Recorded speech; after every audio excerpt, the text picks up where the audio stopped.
Minasyaitanirrajim. Bismillahirrahmanirrahim. Alhamdulillah rabbil alamin. Bismillahi wassalatu wassalamu Allah Rasulillahi. Assalamualaikum warahmatullahi wabarakatuh. Isa pong pagbati ng kapayapaan sa inyong lahat. Unang-una po sa amin pong tagapangulo, Senate Blue Ribbon Committee, Pinunong Minoria Aquilino Coco Pimentel III. Magandang umaga po.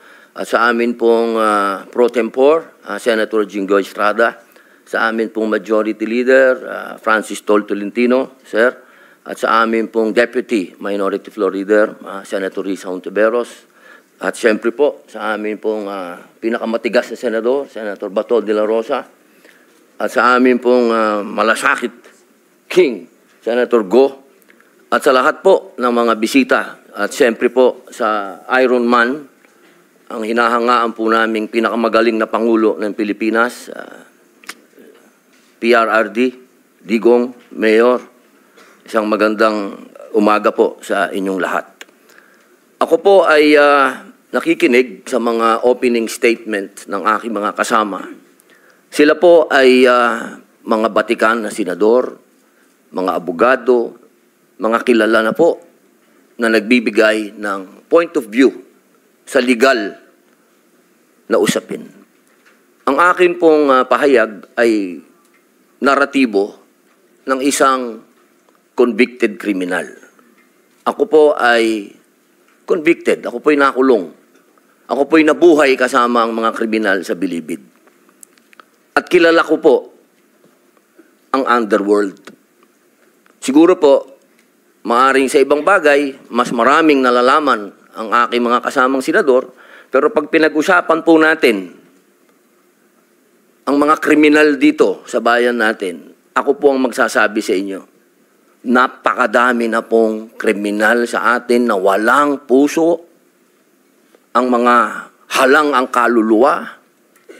Napag-usapan po natin ang mga biktima ng sinasabing war on drugs, pero hindi po natin napag-usapan ang mga biktima ng mga durugista. Kung paano pinapatay ang kanilang mga anak, pinapatay ang kanilang mga asawa, pinapatay ang kanilang kapitbahay. Kung paano sinira ng droga ang mga buhay ng mga pamilya ng OFW. Kung paano po sa loob mismo ng Bilibid, kung saan po ako nakulong ng 3 taon at ginawa ko pang pelikula ito. Ang pangalan po ng pelikula, maaari niyo pong panoorin, Hari ng Selda. Dito po ay binunyag ko na sa loob mismo ng Bilibid ay nagluluto ng shabu. 1998 po yun.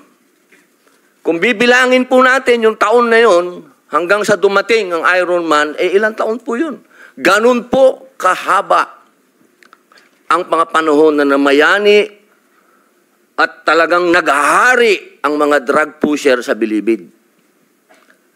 Alam niyo po, mga mahal kong kababayan, wala po, totoo po. Ang kamatayan ng buhay ng isang tao ay yaan po ay bigay ng Diyos. Yaan po ay kayamanan, yaan po ay regalo sa atin ng Diyos. Pero, mga mahal kong kababayan, ang ating pong bayan ay nasa bingit ng napakalaking kapahamakan.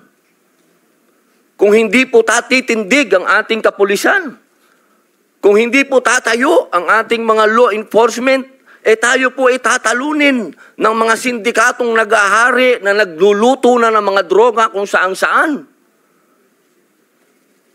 Mga mahal kong kababayan, ang datos po ang magsasabi na nung sa panahon ni Pangulong Rodrigo Roa Duterte, masasabi ko na po na natakot ang mga kriminal.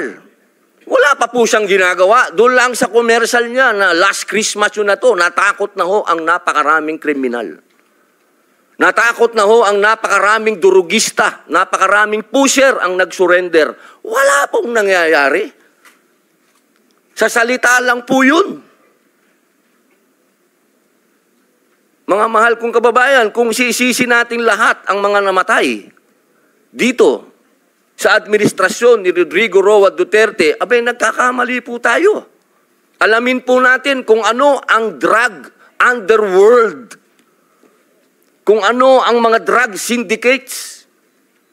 Ako na po ang nagsasabi sa inyo, regular na po ito tuwing magpapalit ang administrasyon, naglilinis ang mga sindikato. Magkakaroon talaga ng maraming mamamatay dahil naglilinis.